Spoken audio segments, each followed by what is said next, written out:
with Randomness.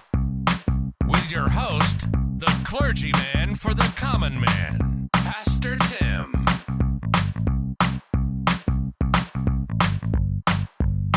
Welcome back to Wrestling with Randomness. Again, I am your host, Pastor Tim, and I'm excited and want to say a big thank you for choosing to listen to this podcast and join me today.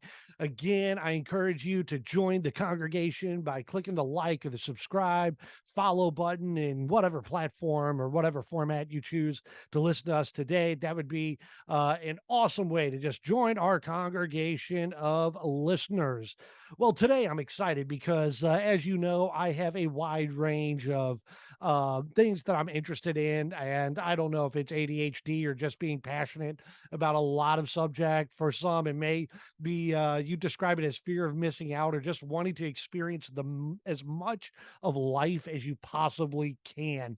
And one of my passions, one of the things I absolutely love is the entertainment industry. Now, if you hang around with this show for long enough, you know one of my big loves is music. You can see behind me, I have different albums up there that I routinely go through and listen a lot, and it's a wide range of stuff. But I absolutely love film. I love film, television, acting. I have a special place in my heart for those that decide to go forward in that genre or that career. It's not easy at all to be able to make a living at it, for starters, even part-time, let alone actually, get to a place where it's lucrative. Today, I have a wonderful guest that I've been able to know and be around and sit and listen to in other formats, and a wonderful actress and person by the name of Katie Cross. And she may be an unfamiliar name to a lot of you that's listening, but she is on what I would say not the beginning side of the acting career, but somebody that's starting to get some traction and working in different things, from commercial to theater to television to film. She's got projects currently that you can see on Amazon, on Netflix. And so I thought it'd be just a great opportunity to bring her on and have a conversation today about just acting and auditioning. So if you've ever wanted to know what it's like to audition, what the state of that is right now, we get into a little bit about the Screen Actors Guild strike that's been going on, the Writers Guild strike, what that kind of looks like. She really brings up some stuff that I was even unaware of, that makes a lot of sense and helps really personalize it to people that are on the lower level of the actor entertainment ladder. So I hope you stick around and join us today. It's a great conversation covering a wide range of stuff, from favorite films, all that. But without further ado, man, let's get into it and let's have a conversation about acting and entertainment with Katie Cross. Come on, people now, smile on your brother. Everybody get together, try to love one another right now. Well, today I've invited a friend of mine on to talk about the whole process that goes from being the person sitting in front of the television or the movie screen to the person that's actually on the screen. And so I am excited today, and I just want to welcome the beautiful and talented Miss Katie Cross. Katie, thank you for being my guest today. Thank you so much for having me. I'm very excited to have my first podcast with you. I know it's incredible. This is hopefully on to bigger and better things, which is very much, I guess, like the whole entire acting career. It starts one step at a time. It's true. Starting with that, like I said, the introduction, I think everybody starts out looking at television.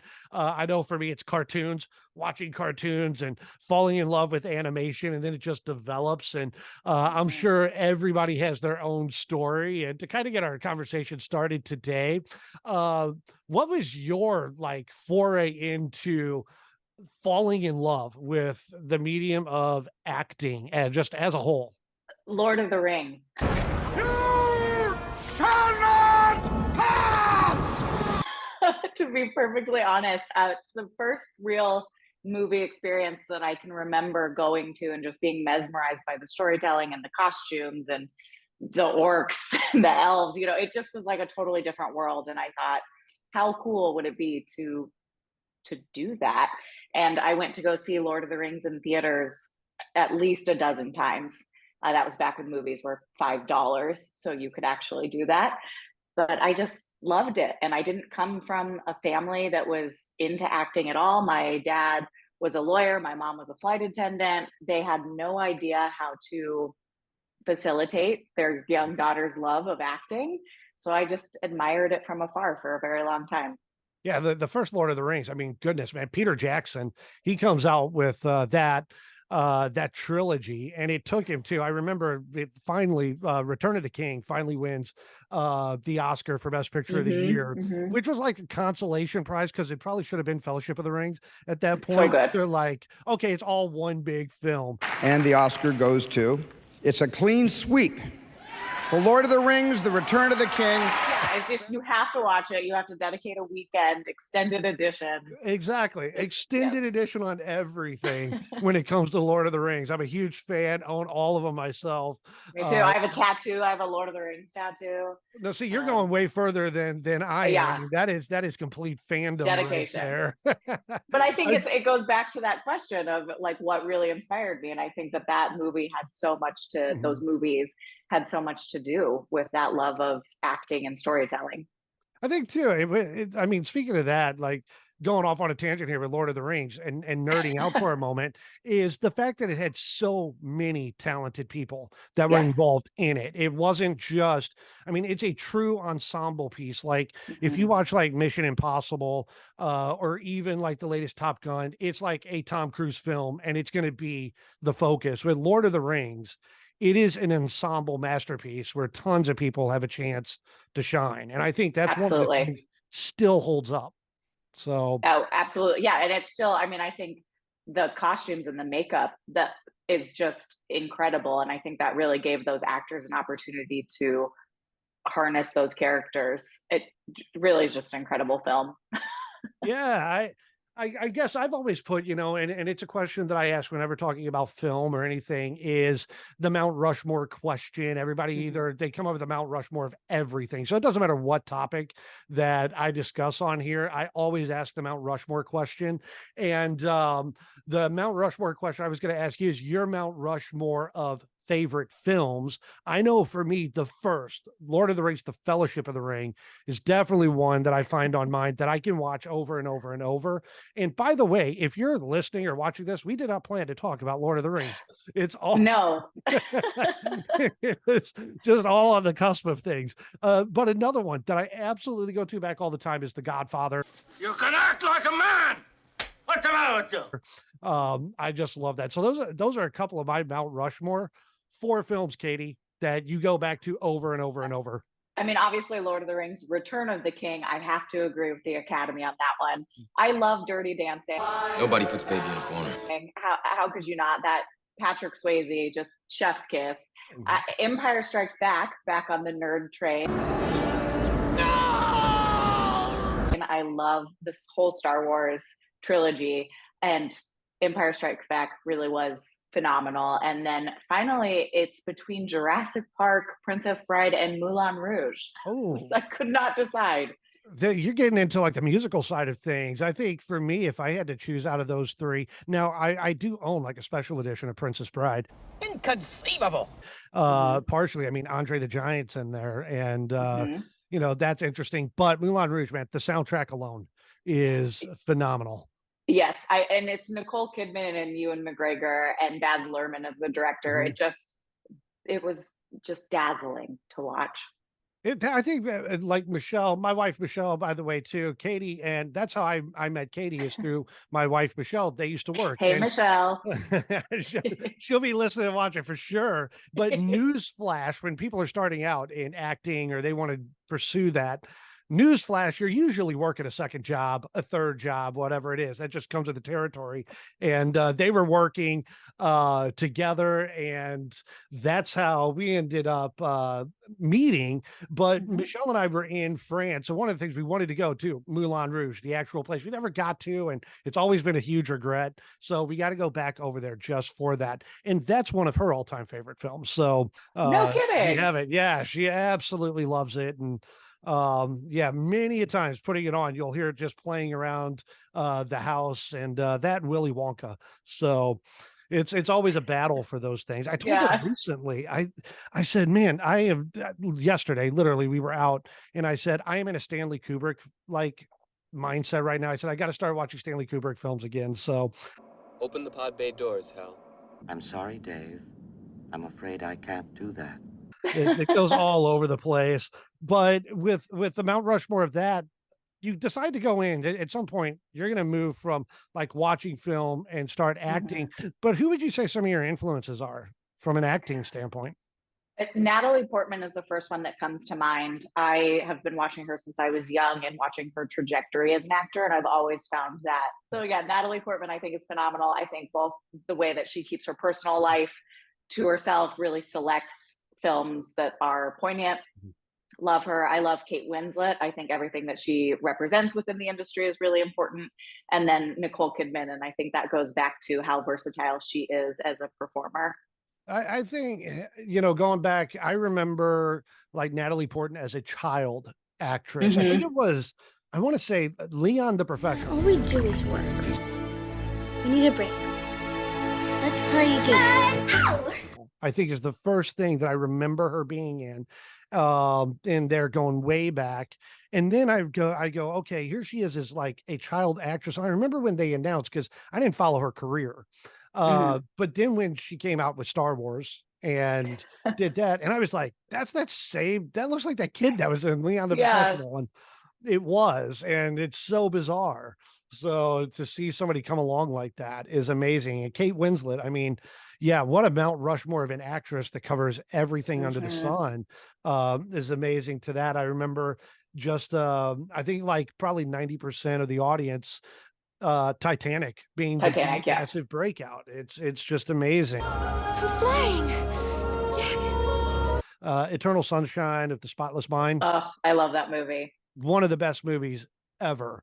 And it's a shame it never took off. And I've always been baffled why that film never really got its due. But it's such a cult classic, though. I think you'll meet so many people like us who that was absolutely on my top 10 list. Do you think it's just a generational thing? Just like when the time that you start seeing a shift in movie making? I don't know. It's such an odd thing. So and it's a unique film. I think Jim Carrey too. It was so out of his genre. People were so used to seeing him in the Ace Ventura, and Alrighty then. And I think Eternal Sunshine it was such a divergence from what he was doing, and I wonder if that had anything to do with it. I think so. I mean, because when he did, so Jim Carrey does, he does all the Ace Ventura, then things change when he does Cable Guy. That kind of derailed, for lack of a better term, his comedy career. But then he does Man on the Moon, and he shows this other side of acting as Andy Kaufman. I think people were unprepared. But another person that I think is similar, and we'll get to this later on because you're in a film with this actor who's considered one of the greatest character actors, definitely is Luis Guzman, I believe is how you pronounce the name. He's in one of my favorite films, Punch Drunk Love, which is Adam Sandler, again, who goes into like this serious role that everybody wants, Happy Gilmore and all that type of stuff. And he's like, no, I'm going to go into something way more serious. And again, it doesn't connect with the mainstream audience. I mean, I think what you find too is the best comedic actors are always the best actors. The person that immediately comes to mind is Michael Scott. I declare bankruptcy! From The Office, right?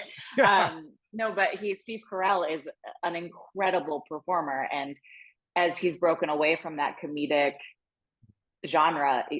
I don't know if you had a chance to see The Patient. I think it was an FX show. So scary and so good. And those actors, just when you have a handle on comedy, you have a handle on life as an actor. If you can act in those circumstances that are really elevated as they are in comedy and make them real, you can really do anything. Yeah, I think with like Steve Carell, I mean, The Office is one of our mainstays. The first time I Us ever too. saw him change, like from being that type of actor to somebody doing really serious, was I think the name of the film was Seeking a Friend for the End of the World. I think Keira Knightley's in it. Yeah, I one think of my that's what it faves. is. And by the way, I mean, big spoiler, if you don't want to like have tears come to your eyes and go melancholy, don't watch the movie. It's the exact opposite of The Office. But if you like good acting and a great script that doesn't just say, well, we're just going to appease the audience, go and see that film. It's amazing. So yeah, I don't know. I could talk about films all day long and movie making and everything. It's just crazy. I love it, but that unfortunately leads to like the worst thing that an actor, in my opinion, in my mind, if I was doing this, and again, I've never gone to actually have to go like audition for stuff and try to get a film. But a friend of mine said they described the auditioning process as going to the first day of school over and over and over and hoping that people like you.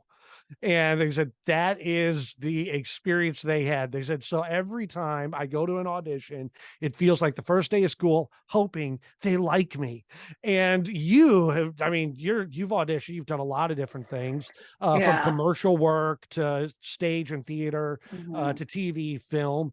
But just for the average person, what in the world, or how would you describe the auditioning process, like just in a nutshell, aka what I call the meat grinder? Because man, it's insane. Yeah, I mean, excuse me. I feel like obviously every audition is really different, but it is very similar to the first day of school. I always think of it as a job interview over and over, and it's a job interview that you are 99% sure you are not going to get, but you still have to show up completely prepared and positive and ready to rock and roll. So most of your job as an actor is auditioning, and I don't think people realize that, and I don't think a lot of new actors realize that most of your life is preparing for auditions. You get a casting call, whether it's through your agency or from a website. So for theater, I go through a bunch of specific theaters and they send out emails saying auditions are coming up, and you prepare for those. You show up and you have about 2 minutes to wow them with whatever you've prepared. So usually it's a monologue of some sort or a scene that they've had you prepare. In film, it's the opposite. I get a call or an email from my agent. They're like, you need to be in Miami tomorrow at 3 p.m. I live in Naples. I drive 2 hours to Miami. I show up. I pretend like I spray a countertop with some cleaner and go, wow, that works really well. Wawa Catering. Nice move. Wawa Catering's so easy, I cater everything now. Kids' soccer game? Catered it. Game day? Catered it. Nana's birthday? Catered it. And then I walk out of the room and drive home. So it's all pretty different. I think the pandemic really changed the landscape of auditioning because now we do what's called self-tapes. So I actually, after this podcast, have to do 2 auditions at my home, which is really nice, but you also don't have the opportunity to have somebody in the room coaching you. So it's a bit of a double-edged sword. So yeah, you show up and you do everything that you can within a maybe 2-minute period and never hear from them again unless you get the job. Like, I think it's interesting that you say like it's the job, that most actors, it's the job. Do you It think that's is. the best way to look at it? Absolutely. I think that when my mindset shifted to that, it made it a lot easier because it, in a way, lowers the stakes. When you first start out, you constantly are like, I need to book, I need to get this job, I need to prove that I'm an actor. And you think that your worth is tied up in the product. And what you don't realize is that, so much of your life is just going to be showing up and being told no. And it really isn't about you. There's so many other variables that go into it, like how tall are you, what is the other person looking like. It's so out of your control. So if you can just show up and be prepared and give it your best, and give your truest version, there's truly nothing else you can do. And that's your job as an actor, is to show up authentically and prepared every single time. How do you, I mean, because you mentioned like 99.9% of the time, you're going to show up. And I think for the average person, myself included, if you told me, hey, go to this job, do an interview, and you walk in knowing ahead of time, oh, 99.9% chance I'm not going to get this job, most people would not even bother going. Okay. Yeah. You just be like, what's the point of doing that? So how do you first, I guess, keep your sense of self personally in a constant cycle of rejection? And then second, how do you keep motivated to just keep going back to hear no all the time? Because it doesn't matter how good you are. Yeah. No, it doesn't. And a lot of times you're still going No. to hear no, like that's part of it. No! No! No! So Yeah. how do you keep sanity and self-worth and motivation? You don't all the time. If I'm being fully transparent, it's probably once a month that I cry to my husband, being like, "Why am I doing this? This is so hard. Like, I'm gonna just totally quit and do something else." And then I get an audition, and I'm like, "Okay, like, I got to get this done." It's just, you have to stay grounded in who you are outside of being an actor. It can be really consuming, right? I know so many people who it's their entire life, but unfortunately, when things happen and you lose that sense of self because your whole self was wrapped up in being an actor, things get really dicey and they get really scary. And you notice that there is a lot of mental health problems within the artistic community. And it's because of that. Our self worth is so tied up in other people's opinions of us. And so for me, it's really important to make sure that I'm surrounded by people who remind me of who I am outside of being, in a sense, a commodity for a production studio or a theater. So spending time with my friends, spending time in nature, having hobbies that have nothing to do with being an actor, all of those things are really important. And then staying connected to other people who are also within the acting community so that you can all relate to the struggle. It's been 8 months since I've booked anything. So last year I was paying all my bills as an actor, and this year I'm having to do other things, but I'm able to communicate with other actors who are commiserating with me as well, right? And I think that's all. Perspective is everything. Perspective is everything. Yeah, I think too, I've had the opportunity and the fortune to be able to be around a lot of different actors and performers, some across the spectrum from, people that are just starting out to A-list people. And I think what you just said, and I think this goes further to anybody that's fully passionate about whatever position that they're in, whatever they're doing, 100%. is to find grounding outside of that. Because I think, especially, I've seen some, I'm not going to name any names, try to keep things positive. Give us a name. But I've been in social settings with very well-known names that everybody, if I said their name, everybody would know them instantly, be able to name stuff. And I've watched them, how they treat people around them, serve staff, wait staff, assistants, publicists, all that. And they seem completely detached from the real world. And I've always wondered, are they, or did they ever fully find worth outside of this persona? Because I think finding worth outside of it in the beginning is only going to aid you when you reach like the mountaintop.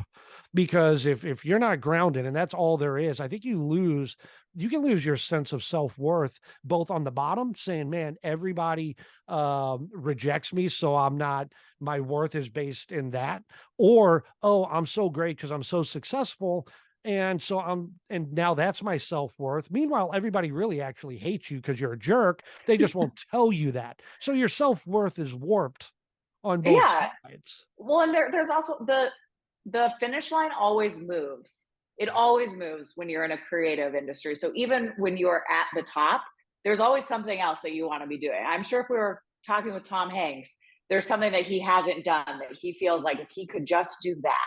And so you have to understand that your sense of success has to be delineated in a way that isn't represented by other people. So what success is for you, you have to define within yourself, because that goal will always move. You're always going to want to do more. You're always going to want to do better. And in order to keep your self-worth, you've got to know it's not about that finish line, because that doesn't exist. Wow. It's about the life that you're living now and the art that you're producing and how you're treating other people, honestly. Yeah.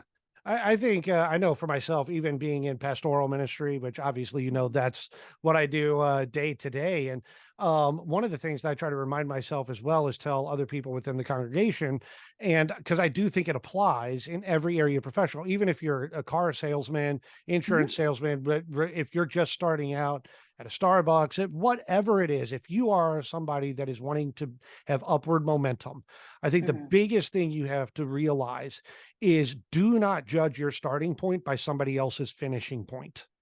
And so we look at other people's finish line and go, oh my God, if I could just achieve that, and I'm not at their place. Therefore, we look at our starting point and go, well, I'm down here.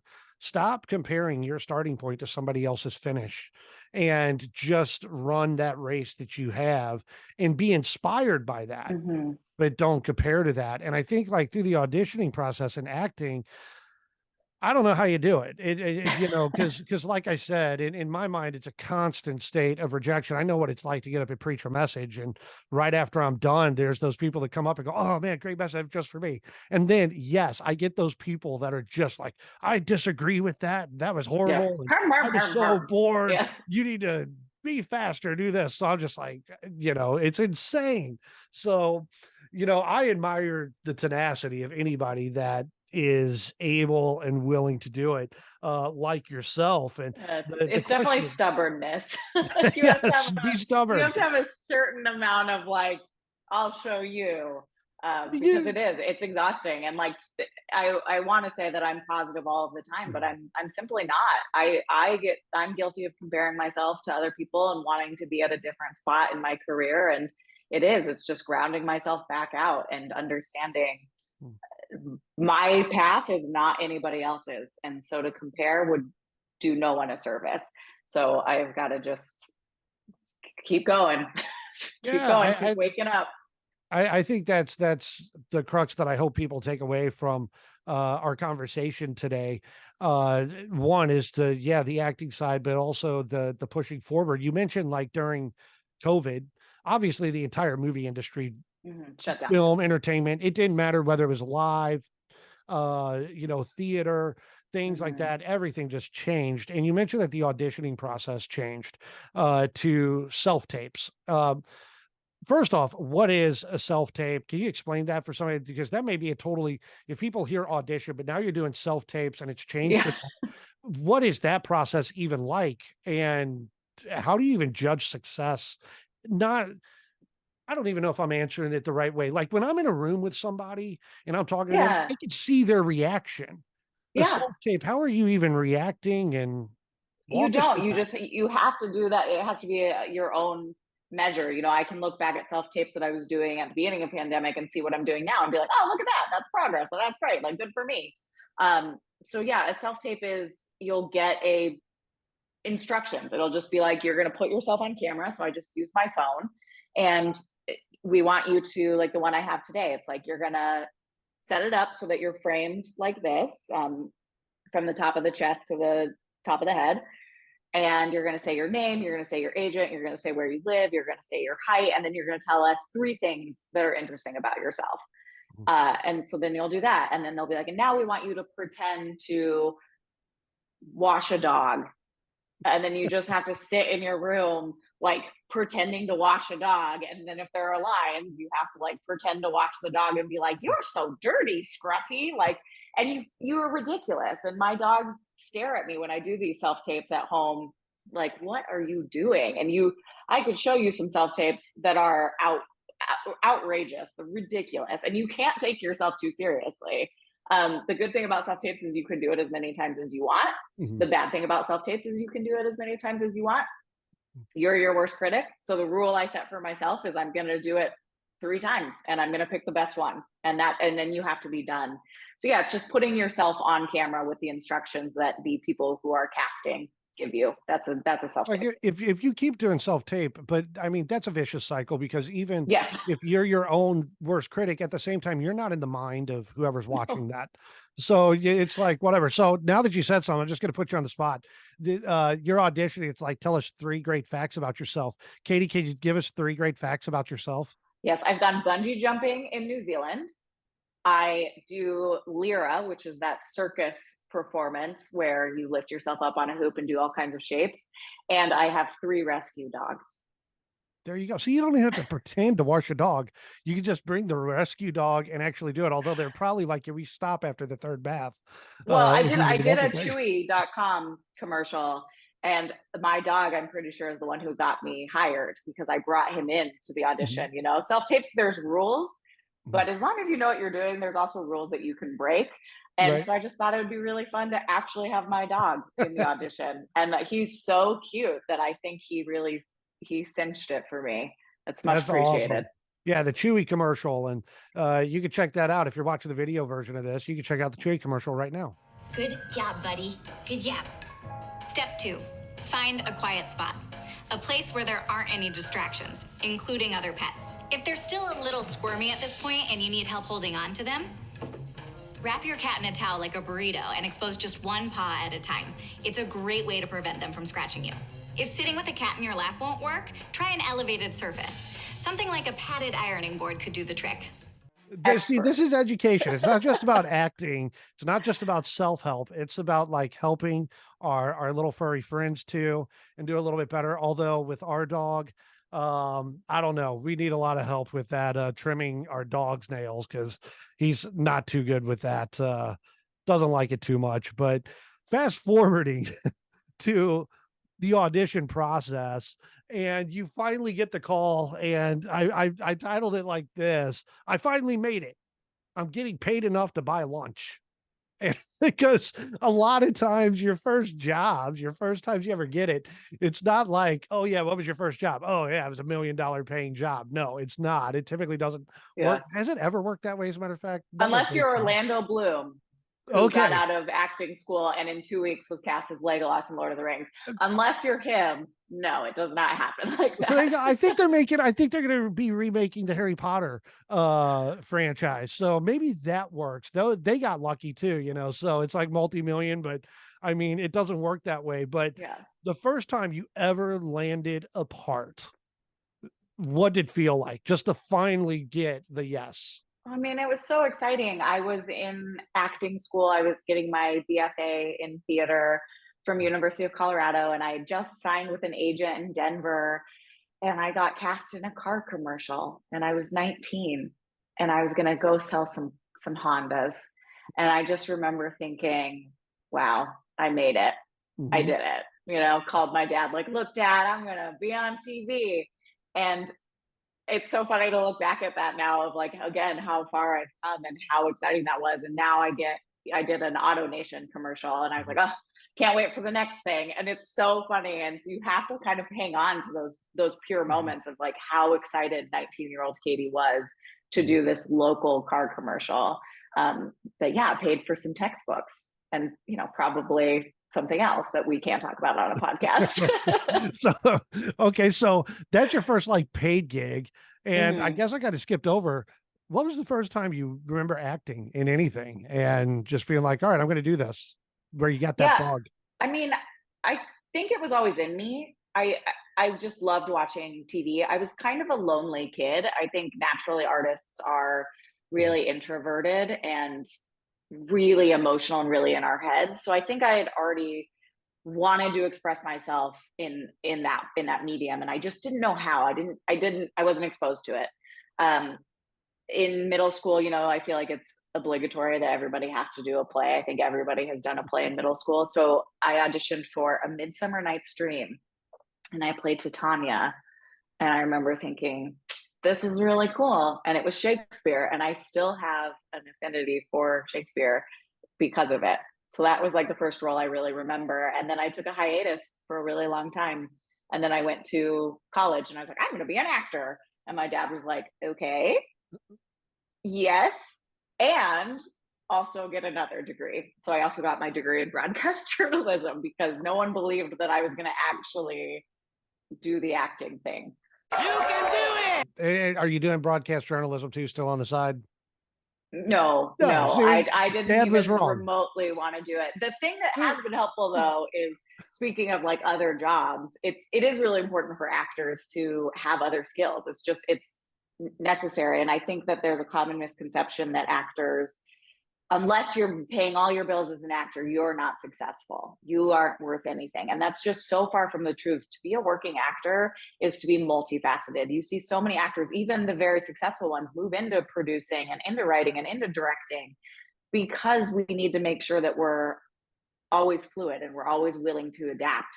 Adaptability is one of the most important things you can do as an actor. So with broadcast journalism, I started my own small film company where I do videos for nonprofits and small businesses in the area. And it's something that keeps me busy and somewhat connected to storytelling, but is separate from acting, that I can do when things are slow. And it still fulfills me and is, can help cover the costs of being alive, which are astronomical. Yeah, especially down here in Southwest Florida. Oh my goodness. It's ridiculous. It's like $7 for an apple. It's nuts. And that's the thing. Most of your jobs that you've done within the acting world right now is based kind of in Florida. I remember my wife Michelle, she said, "Oh, Katie was in this thing and I guess now it's on Amazon," or and it was the Life's Rewards the series, which you're in several episodes of that. And it's just interesting. What is that filming process like once you take it away from like commercials? Because obviously you're doing commercials, and on a side note, they always say like that is more money is spent per minute on commercials than any other filming type part of the industry. Oh yeah, because so much is spent. But so I mean that can be lucrative, especially if you're on the production side of things or you get something going. As an actor, it's lucrative. Commercials are actors' bread and butter, which is why I always tell people, even very serious theater actors, like just sell some dish detergent and pay your rent, because that's really what it is. It really is it's the money, and then you can go and do your $200 a week theater project that feeds your artistic soul. But yeah, I think, and you do that. I mean, you're in artistic, doing theater type things and all that. You did the Life's Reward seasons. It was in, like I said, a few different episodes for that, and that ended up going over into the Miami area. But I thought it was primarily was supposed to be released over for the French market. Is that correct? So you're thinking Bellevue Cop. Bellevue Cop. Thank you. That's the French. Yeah, that's that was the one where that was the first thing I got casted when I moved to Florida, and it was filming overnight, and I remember thinking, am I about to be murdered? Because it was filming at like this warehouse in the middle of Miami, and it was a French film, and I didn't have any other information, and I was like, ooh. Don't move or I'll shoot. Don't shoot. Pas de souci, I'm a cop. Shut up until I find proof suggesting otherwise. To me, you're an illegal or fucking terrorist. And that's the one. That's the one where you were playing a hard-nosed cop or customs. Yeah, that's customs officer. One, yeah, Omar C. Yeah, Louis Guzman. Yeah, so that was that one. Okay, I got it confused. Louis Guzman. But you didn't know that. Like, you get cast in it, and you don't know who's in it. And so you show up on set and you're like, I recognize that person. So that one was funny because it was French. It's so funny. Like Louis Guzman, when I saw on there, I sat down to watch that film, knowing we were doing this interview, so refamiliarize myself. And I'm like, that dude has been in so many things. And yet most people don't know his name. The angry boy been too insane. Icing over a secret pain. You know you don't belong. But they know his face. I mean, he's even one of the most recent things is in I think it's Netflix Wednesday, Gomez Adams, but he was also in Traffic. He was in Punch Drunk Love, like I said. So I mean, people have seen him, and I think that's another part is just being able to get out there and oh my gosh, just the reps on it. Yeah, that would be my ideal career, honestly, is to be someone that people recognize but didn't know my name, because then you have the anonymity of it, but you get to do so many fun roles. It's like Judy Greer is another great example of someone who has been in every film you've ever seen, and you recognize her, but not everybody knows her name. Yeah, I do it all the time. I'll see a movie trailer and be like, "Oh, he's in it." And I'm like, Yeah, "Who is he?" I don't know his that name, but guy. he's in it. I really like him. So it's IMDb, baby. it's all about IMDb anymore. I mean, it's crazy. Okay, so speaking of IMDb, my favorite film credit that you have that cracks me up. So I got to ask you Oh about it just boy. straight up. You have a credit on there because IMDb is an interesting thing all in its own. Uh-huh. If you haven't been over to IMDb, go check it out. First off, you will go down the dark rabbit Rabbit hole hole. that will Uh-huh. send you all over places. That in of itself is great. But I look down and it says, Katie Cross, what she's known for, The Right Stuff, and the Mhm. credit there is Doe-Eyed Girl. What was it like playing Doe-Eyed Girl? That's another really funny one. That was my second big booking, and probably like the biggest booking, because it was Disney Plus and Yeah. Nat Geo to date. And it was 2 lines. And I drove up to Orlando for it. And it was huge. It was a huge to do, right? It was a period piece. So it was like that like fancy wardrobe. And I had my own little trailer. And I was like, oh man, I've made it. Uh, and then we go to watch it. And I'm like, yeah. Like, and it literally, the line was, oh, were you talking to me?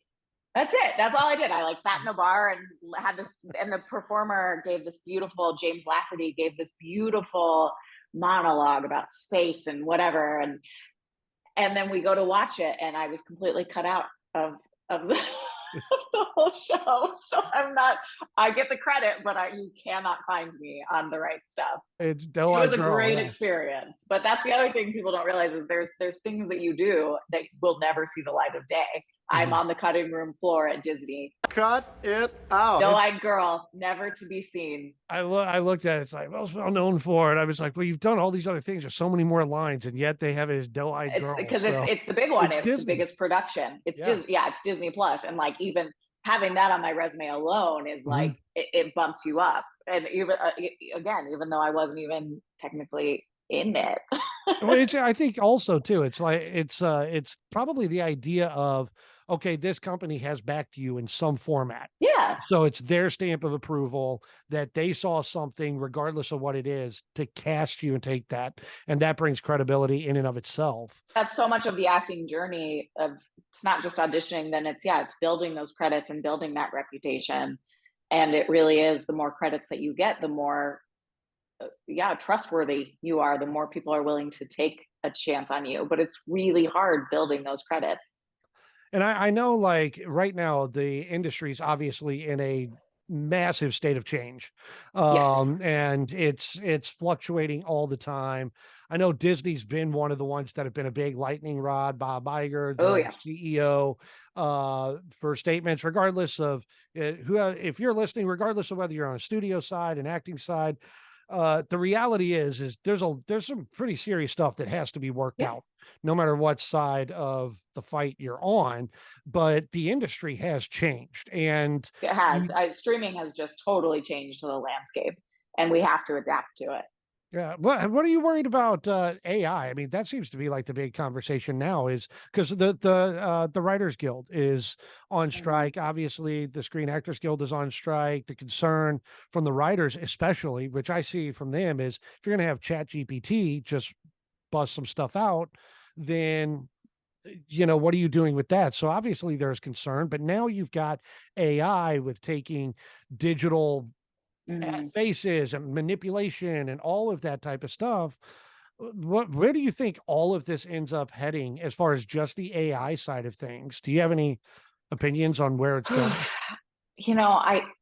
I don't know if I have any well formulated opinions, other than I'm really glad that the union is addressing it now in the earlier stages. So I'm really proud of both unions for addressing it, because it is whether we like it or not, it is going to change the landscape, and that can be for better or it can be for worse. So I'm glad that we're being proactive about that. I don't think anything will ever replace the human touch. So even if AI is just being used as a jumping off point or a way to enhance creativity, like what does this robot think should happen next? There's still, you're not going to substitute what it is to be human. And that's what art is. It's about the human experience. When you boil it down, that is art. Art is expressing why we are on this earth, whatever you believe. Why are we here? That's why we do art. That's why we consume it. I think there's this vehicle, like I said, even just recently when I started saying, man, I got to go back and watch Stanley Kubrick films. And not to say, not being disparaging to him, but that was a director that was obsessive, to say the least, about his control over how a film looked. I can never imagine that he would ever give control of his script, his acting, or anything away to a computer. Like that is just would be mind blowing. And we look at that and we go, that's why we like Steven Spielberg films. That's why we go to a Meryl Streep. And I don't think an actor can do that. And it was like the slippery slope. Like, okay, in the Star Wars films, Peter Cushing, who had passed away. So they put Peter Cushing's face with CGI, and you've got this. And to me, all of a sudden, that should have been like the canary in the coal mine of, uh-oh, this is opening Pandora's box. And I think that's where the Screen Actors Guild really looked at and said, we better jump out in front of this like right now. This has serious ramifications 10 years from now. Yeah. Because so much of it is like even some of the commercial stuff I do is in perpetuity, which means that they can use my likeness whenever they want. And we're not, I'm SAG eligible. I'm not a member of the union. Although if I were in a state that there was a lot of union work, I'd absolutely join the union. Florida just is a very non-union state. That backing of not signing those in perpetuity agreements anymore, because AI is so prevalent now, and that CGI, that ability to take your likeness and just use it. And I think that's the big push against this, is that we can't just take people's identity and use it for whatever you deem fit. So it is really important that we're properly compensated for our likeness, because as actors, our body, our faces, our voices, this is our canvas. It's our palette. So it's really important that we protect that. Yeah, I that's one of the things too that I look at whenever I see a contract in any field that's in perpetuity. And I know I've been faced with that before, whether it's an NDA agreement that goes on in perpetuity. I was presented with an NDA one time that was in perpetuity, and then it also extended to my kids and on down. And I was like, you have lost your freaking mind if you think I'm going to sign something like that. But it is like a catch-22, because it's almost like the studio, in a lot of ways, they hold the cards, they hold the purse strings. They're the ones saying, well, if you don't do this, well, we'll find somebody who will. And so it does push it to the point where it says, all right, well, now we're standing as a union. And I think one of the big misunderstandings, and I totally get where people come from on this, so I don't fault anybody when they look at the news or they turn it on and they see like the protests out there, and the news is really bad at going and finding like the most well-known actor to interview as the face of this strike movement. And so when I saw like the first one, Fran Drescher, who's in charge Screen Actors Guild, they put her out president, which, by the way, holy crap, she's amazing at articulating her point. What you're doing, because we're on the front lines, but everybody that's employed is right behind us. And a realization that actually helping journeyman performers and crew have opportunities for work is going to maintain our resolve. We don't want to get caught in a place where we feel like we have to compromise our principles because people are desperate to get back to work. The flip side is people like, oh, wow, a bunch of millionaires just trying to get more millions. And that's not really the reality of the situation. No, not at all. And so with this, as you said, you're SAG eligible. There's not a lot of roles down here in order to maintain your eligibility. So that's tough. But with the Screen Actors Guild, let's play hypothesis for a second based on just kind of your experience. How do you think a strike like this affects somebody on the lower end that's not the face of a millionaire or some household name, but is on the low end? Because a strike like this has big ramifications. Yes, I mean, we could talk about this for a long time, but it it really matters because as an actor, it's so easy to be exploited. It just is. You're sensitive, you want it so badly, and we are willing to do a lot of things that maybe doesn't sit right with us. And I think that that does get exploited a lot. A lot of what the union is trying to do is just make sure that people are fairly compensated and treated fairly. And it seems really simple, but I I really think that we're seeing this across the economy of the United States anyway, which is that the rich are getting richer and everybody else is staying the same. And so Mhm. there's this huge discrepancy. Cost of living is going up. We're seeing billionaires now, which is like unheard of, and yet everybody is still getting paid the same, sort of compensated for inflation, but really not. Yeah. And I just think that really the strikes right now within the entertainment industry are a microcosm of the bigger picture, which is that we need to figure out how we move into this modern age, this 2023. And I think when you have a lot of money, you want to keep making money. I get it. I like Mhm. money too. I wanted my money too, but we need to make sure that the people who are doing the legwork of it are being fairly compensated. So I think as it trickles down, even non-union projects use union guidelines as a reference point. So even though non-union projects don't technically have to follow, they're like, all right, what is the pay scale? What are the hours? What are the working conditions? So I think it's really important that they set the Mhm. standard that everyone else then gets to follow. And that as an actor, you get to look at and be like, well, if I were a union member or because I'm a union member, these are my rights. This is what I deserve.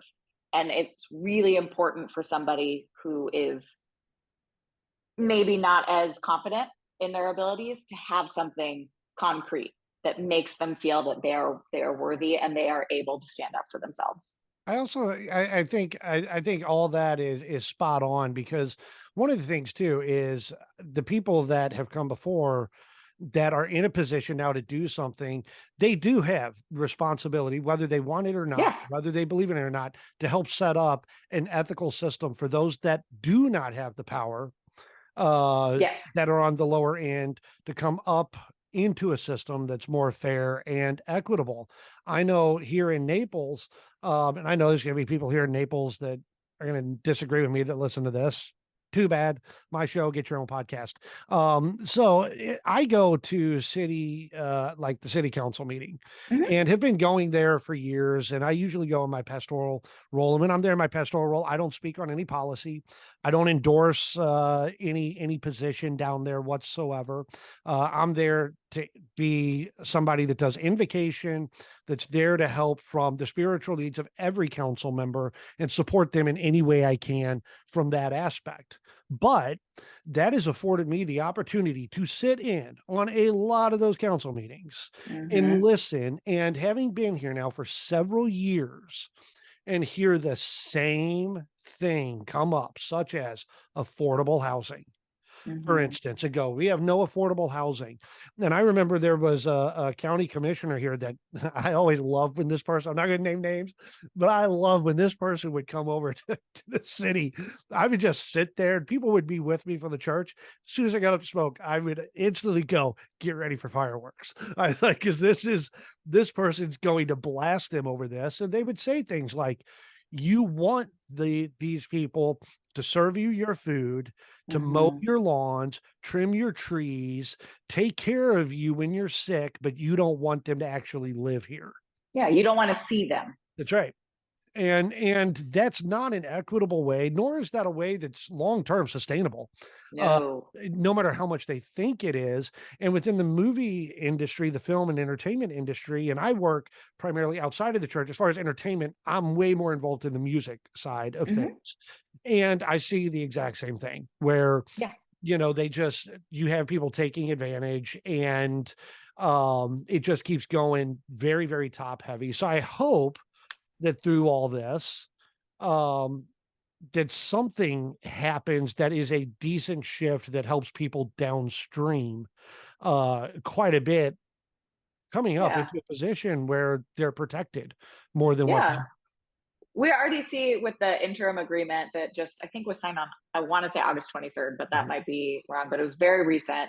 The interim agreement between the union and the studios right now is already great. Like when I was talking about those self tapes, they used to be able to ask us to do all of these crazy things, like have a specific backdrop color and specific lighting and specific, like it just got out. You were having your own film studio in your house to try to meet these standards. With the agreement, they can't do that anymore. It's a clean background, like what you see behind me, decent lighting and good audio. That's it. That's all they can ask of you now. And so there's weird little things like that that are just a quality of life that are so obvious, but that had to be delineated. Yeah, and I think just speaking on that, just so, because some people will go, well, what's the big deal on that? Well, let me tell you, I mean, just filming the podcast I have now, okay, I've got 1, 2, 3 lights all hooked up on different stuff, mic, boom stand, computer, everything that's there. Well, if you're an actor trying to get started and they're mandating that you have all this, guess what? That's hundreds of dollars put in that is out of an actor's pocket to just be there. It's a big deal. And sometimes that can add up to thousands of dollars. To not book 99% of the jobs, if we go back to the beginning of the conversation. And it's,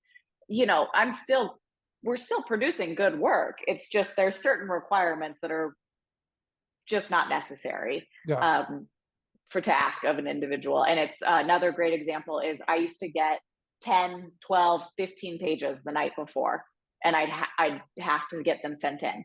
With the new interim agreement, it's now you can only send in 5 pages. The actors do not have to be memorized, but of course it's encouraged. And you have to have 48 hours. And that way the actor can prepare and everybody wins in that situation, because then the actor's prepared, the studio is getting the best work possible from that situation. And, I've definitely been in situations where it's like a 12-hour turnaround and 12 pages, and it's just not physically possible, especially when I do 10 auditions a week. It's 120 pages.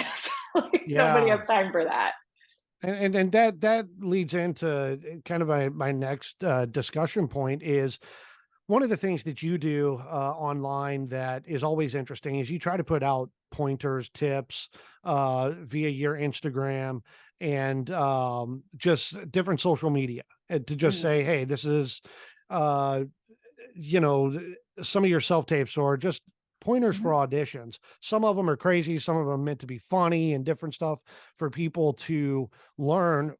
What would be your biggest advice for somebody that says, hey, I want to get involved somehow, I want to start or just even explore this? What would you tell somebody starting out? Where's the starting line? Experience. You just have to do it. It's, if you think that you want to do it, that's amazing. Go out and do it and see if you really do, because it's so fun. It's such a unique lifestyle, and it's also really hard. And we talked about it at the beginning. There's a lot of drawbacks. And if you're able to go through those, great. Take a class at a local theater. Take a class with a casting director. They're even doing some of these on Zoom. Audition for a community theater. Just get out there and do the work. Student films are a great way to start, because then everybody is learning. But get out there and get the experience. And then you'll start to meet people who are kind of figuring out the industry. And then you can grow from there, and you can get the agent, and you can figure out where you want to audition, but you have to get experience. I think that's just the way it is. It's reps. No matter what it is, you got to put the reps in to get better and increase. So let's do some rapid fire questions at you. Okay. So a couple of them, it'll be easy and just your opinion. So there's no wrong answer. First off, one rapid fire question that you had no idea is coming, but what's your favorite experience that you've personally had on any project that you've worked on? Life's Rewards, which is what we were talking about before we confused it with Bellevue Cop. Yes. Life's Rewards was filmed up in Tampa, and the crew in Tampa, shout out to the Tampa St. Pete area. Their film industry is doing really well. Support them if you can. Film Tampa, and the people were amazing. I worked with really great actors. Brave Man Media were the people who backed it. And it was just this unique collaboration between a story that was just kind of like a hallmarky, fun romance story and an advertisement for the St. Pete Clearwater community. So it was just nice to be on set with like-minded people and make something. That was fun. Yeah, it's fun. And you've got pretty good moves for a guy who's majorly distracted by something. It's that obvious, huh? I'm a medical professional. You're a marine biologist. Fish have feelings too. Okay. You know, I thought I had it all together. The money, the girls, cars, the parties. But honestly, my life's kind of a complete disaster. You're a funny guy, Dan. You're smart, handsome, and you seem like a nice guy. Mm-hmm. So buck up. Whatever's going on in your life, it's not as bad as you think it is. Thank you. You're welcome. You're the best. Sometimes. It's on Amazon. It is, yes. So it's on Amazon. It's just a few short episodes. It's a fast and easy watch if you want to just see. New concept. So it's always out there. Okay, favorite actor or actress? Natalie Portman. Natalie Portman. I thought we already touched that. Yep. Okay, so what's your jam, man? You're feeling down, so you're gonna go in. You know you got to do an audition for some serious drama that's really pouring out the emotion. What kind of music you turning on to try to put you in the mood for that? Taylor Swift. Okay. Taylor Swift does it. She runs the gamut, man. Like you got the like pump you up jams, and then you also have the like get in your feels jams. So yeah, an amazing artist. So it's pretty easy. Before you're getting ready to, be a hard-nosed cop in Bellevue cop, telling somebody get out of the truck, and you're going to yell at them and getting all I'm pumped listening up. to Bad Blood by Taylor Swift. Taylor Swift covering all the genres. You need to be happy, Taylor Swift. What can't she do? Did you recently get to go see her on this past tour? I did. Yeah, how was it? I went to Denver. It really was phenomenal. Now, I love tons of music. If anybody follows me on Spotify, you'll see I've got a very diverse music collection. But for just a rapid fire question, Taylor Swift covers all genres, and she's an incredible performer, entertainer. I mean, the concert was 3.5 hours nonstop, which is unheard of. It's starting earthquakes, Wow. I'll tell you, okay, so country music off side shoot. See, I do this a lot. I can't help it. That's just the way it goes here. It's called Wrestling with Randomness for a reason. If you get a chance, Tyler Childers. If you ever listen to Tyler Childers. I've heard of Brother, I ain't slept in days all without the drugs you. But it's Can I Take My Hounds to Heaven? So that's been my jam lately. And it is. Wait, I love it already, though. I want to take mine with me. So he goes, can I hunt on God's land? Can I take my hounds to heaven? And it's a great concept album. He recorded the same album 3 different types. One really country, another kind of New Orleans jazz, and another is like all techno weird like remixes. But he's a country artist, and he recorded his live album was recorded at Red Rocks out there in Denver. So my hometown stuff. Yeah. So awesome stuff. All right. Moving on. Lightning fire. Going back to that favorite TV show. What's your jam? What you're going to turn on TV and you're going to binge watch? What is it? There's so many. I want to say Doctor Who, The Office, Parks and Rec, and I don't know. There's Are you so sure many you're good not ones. just going to start like a nerd blog? No, that's what I don't think. I don't know if by looking at me you would know how nerdy I am, but like Harry Potter, Lord of the Rings, Doctor Who, Star Wars, Marvel Universe, like bring it to me. I love it. But yeah, Doctor Who I find Doctor Who to be very philosophical, which is it's sci-fi and it's nerdy and it's spacey, but if you pay attention, it's actually very philosophical, and this girl really loves existential crisis.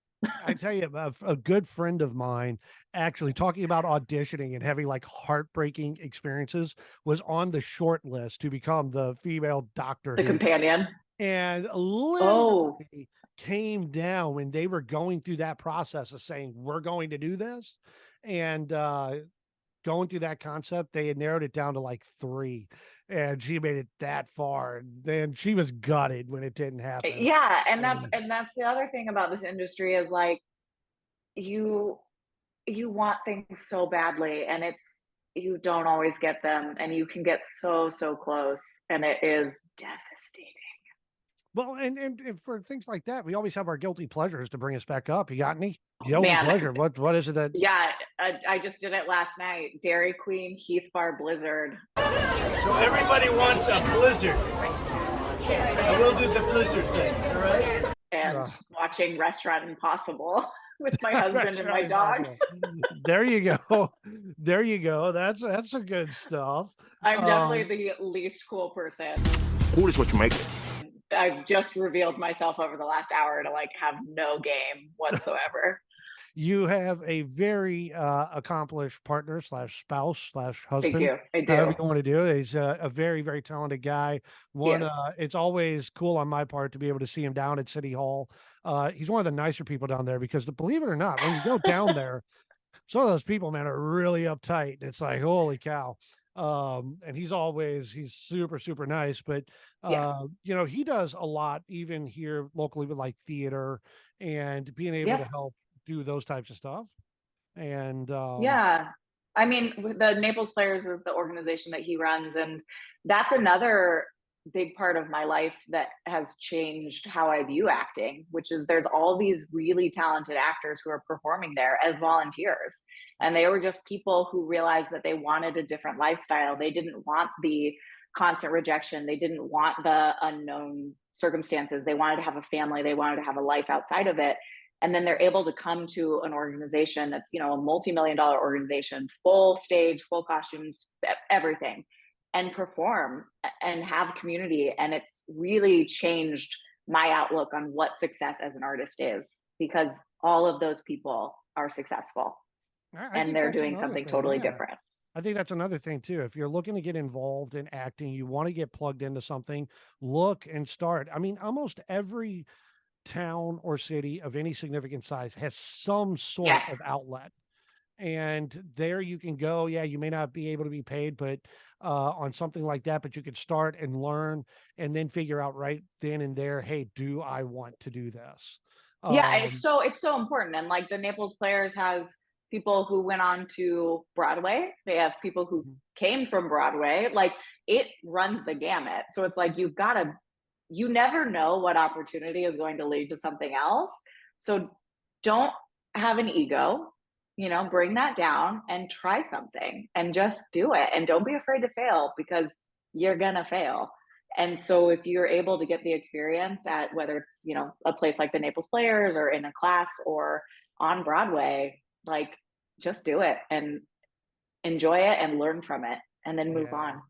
And be a part of it. If you are the person, if for any reason you're listening to this, you have found some level of notoriety, like give it back, because there's so many people now for me that I look up to, and so many people I know that like look up to me, and it's a ladder, and we can just help each other up that ladder. It's not the only person that you're competing against is yourself from yesterday.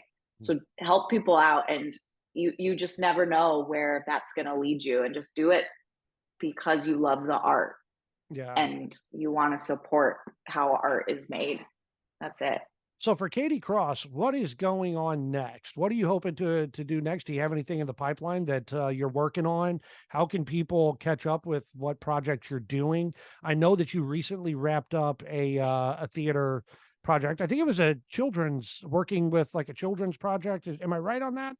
Yeah, I mean, I did the pandemic made things super wonky for theater. I think a lot of theaters are still really recovering. So I took a hiatus from theater for a couple of years, and I really focused on film and commercial. And this year I'm coming back to it. So I just started to audition again in theater, which is really exciting. Tapping into the Miami theater scene right now. The best way to keep up to date with what I'm doing is just on my Instagram. That's probably the thing that I keep updated the at Hey Katie Cross. But yeah, nothing's in the pipeline because things happen so fast. You know, like I said, I've got 2 auditions that I'm about to film, and I could be on set next week. Who knows? Like you really don't know. So it's exciting and nerve wracking all at the same time. Yeah, I would encourage you, if you haven't, add her Instagram, Hey Katie Cross, right? At Hey Yep. Katie Cross. Yep. Even if she's not on a project showing behind the scenes stuff or anything, there's a lot of other stuff. Yeah. She has a wide range of interests, Yeah. from yoga to, I call it Circus Olay, but you said the official Yeah. name earlier, the fancy name. Yeah. And, I post a lot of recipes, a lot of dogs. exactly. But yeah, and I am a working actor, and I think that's the common misconception, is just because you're not on a set doesn't mean you're not working. So it's like you'll see the hustle, and I'm not shy about sharing the fact that it's been a while since I've booked, because that's the reality. Yeah, it's a never-ending roller coaster, and you can get off anytime, but us, particularly kooky people, we stay on it and we ride the highs and wait out the lows. I know Belleville Cop, that's on Netflix, so you're able to check that out. And Life's Rewards, which we were talking, Katie's in several episodes of that. That's on Amazon, so you can look it up. Is there anything else you want to plug? No, I mean, just, you know, support your artists. Go see theater shows, you know, just see live music, just support artists. That's the best thing, that if you're not involved but you consume art, find out ways that you can support, whether that's through donations or just following their trajectory on social media. It really does make a difference.